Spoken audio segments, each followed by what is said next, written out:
Éric Mazoin, bonjour. Salut. Merci de me rejoindre dans Cavalcade. On va parler voltige cette semaine. Vous êtes responsable du pôle voltige à la SHY, c'est ça hein? Voilà, c'est ça. Moi, je suis en fait enseignant déjà de formation à la SHY, à la Société Hippique Lyonnaise à La Roche-sur-Yon, et responsable effectivement du pôle voltige, voilà, des petits jusqu'aux amateurs. Que j'ai à gérer toute l'année. Alors, le pôle voltige est assez important à la SHY et je crois que c'est à peu près, dites-moi si je me trompe, mais le seul club en Vendée qui pratique la voltige, tout du moins à ce niveau-là, non? Voilà, alors à l'heure actuelle, oui, cette année, on est le seul établissement à pratiquer la voltige jusqu'en amateur en Vendée. Hein. Il y a tout de même un autre club au Sable d'Olonne qui pratique la voltige, mais du coup plutôt du côté loisir, avec les petits.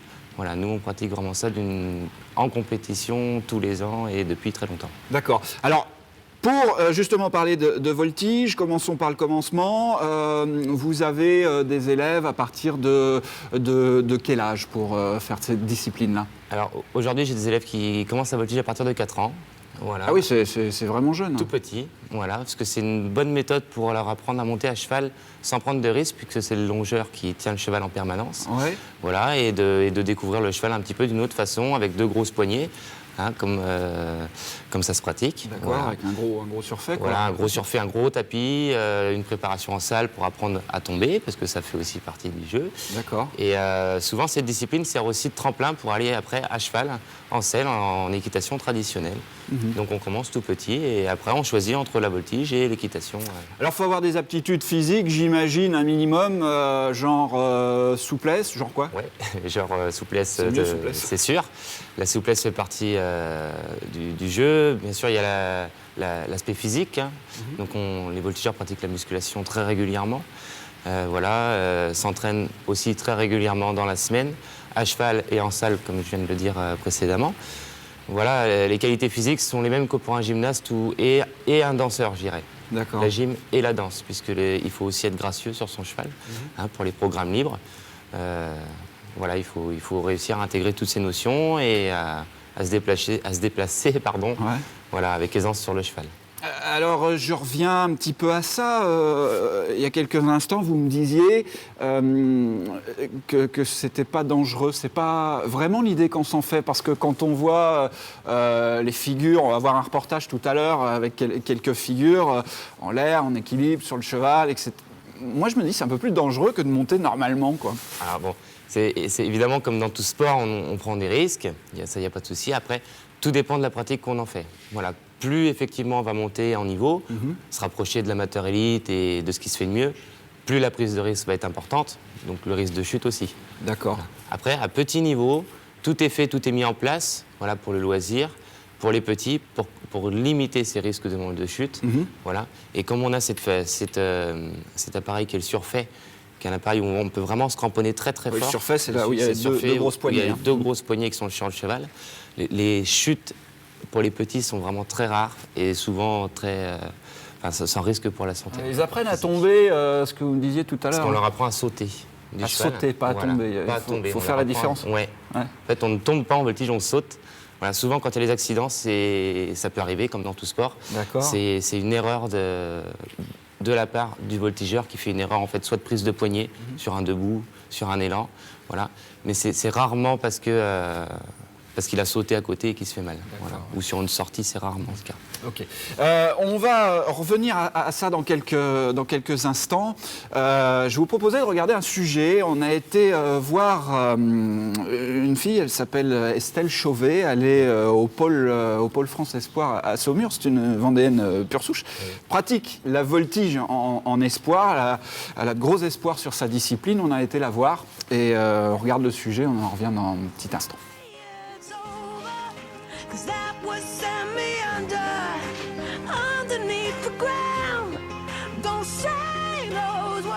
Alors, faut être souple, plutôt dynamique, faut aimer les chevaux, surtout tout d'abord.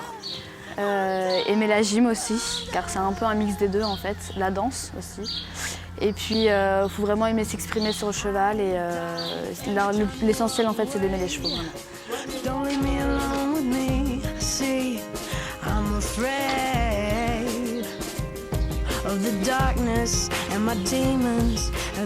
Alors en fait, donc là je suis au Pôle France Voltige et donc en fait on s'entraîne quasiment tous les matins.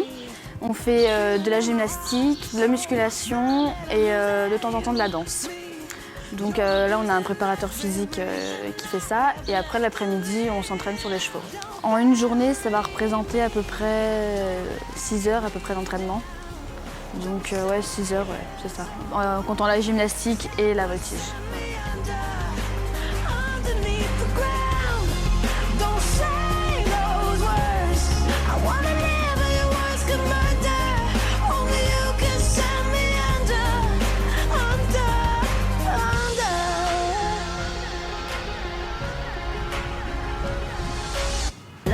Just 21 grams of soul, all the sanity I ever owned.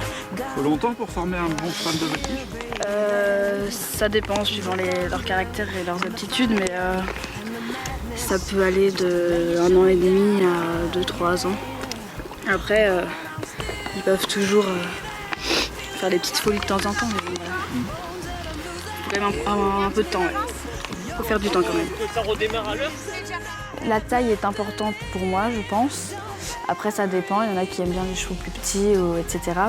Il faut qu'ils soient capables de porter le voltigeur, car on bouge beaucoup, donc c'est assez important. Il faut aussi qu'il galope plutôt bien, qu'il ait un bon équilibre.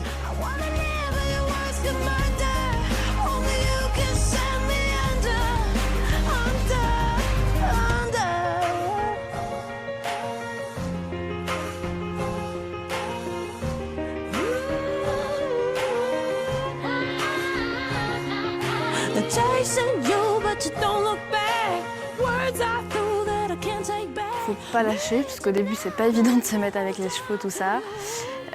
Faut vraiment aimer les chevaux et vraiment faut persévérer dans la discipline parce que ça nous apporte vraiment beaucoup de choses et c'est vraiment super.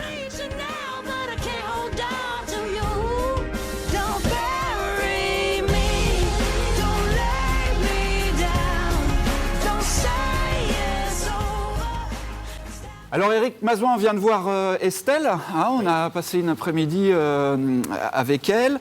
Moi je voulais savoir quelque chose aussi, elle en parle un petit peu de son cheval, oui. Mais les chevaux de voltige c'est quelque chose d'important, ils doivent être dressés aussi, c'est assez particulier non? Oui, c'est assez particulier dans le sens où on recherche des chevaux déjà très calmes. Hein, forcément, toujours dans ce but d'être en sécurité sur le cheval. Voilà, on peut se permettre par exemple en CSO d'avoir un cheval un petit peu plus chaud, c'est le cavalier qui gère. En saut d'obstacle? En saut d'obstacle, pardon, oui. C'est le cavalier qui va gérer, ou en dressage, enfin sur toutes les disciplines à califourchon. Là, cette discipline-là, le voltigeur est vraiment seul sur son cheval, sans aucune maîtrise dessus. Alors il y a aussi des événements extérieurs, on a vu, hein, il y a de la musique, il y a des gens très près hein, du rond de longe, c'est pas, ça aussi il faut intégrer ça pour les chevaux. Il faut intégrer toutes ces notions, donc ils sont habitués au fur et à mesure, hein, ils prennent de l'expérience au fur et à mesure des concours, à l'entraînement on leur met de la musique, on applaudit, on fait toutes ces choses-là à l'entraînement pour que le cheval le jour J n'ait pas peur du public, n'ait pas peur de la table de juge, ou du flash, ou voilà, de toutes ces petites choses qui peuvent faire chuter le voltigeur, finalement. Quand je me suis promené avec Estelle Chauvet pour réaliser le petit reportage, j'ai été frappé par la grandeur des chevaux. Vous recherchez des chevaux grands aussi? Oui, pourquoi? On recherche Parce qu'à la limite, je me dis, mais plus ils sont grands, plus c'est difficile. Eh ben justement, c'est une fausse idée. Plus c'est grand, plus c'est facile. Parce qu'en fait, plus le cheval est grand, alors on recherche des chevaux aussi qui se déplacent très bien, hein, mais plus le cheval est grand, plus il a de bascule, alors plus c'est facile pour monter dessus déjà pour commencer. C'est la première chose à faire. Ouais. Quand on se sert, le voltigeur se sert de la bascule du cheval.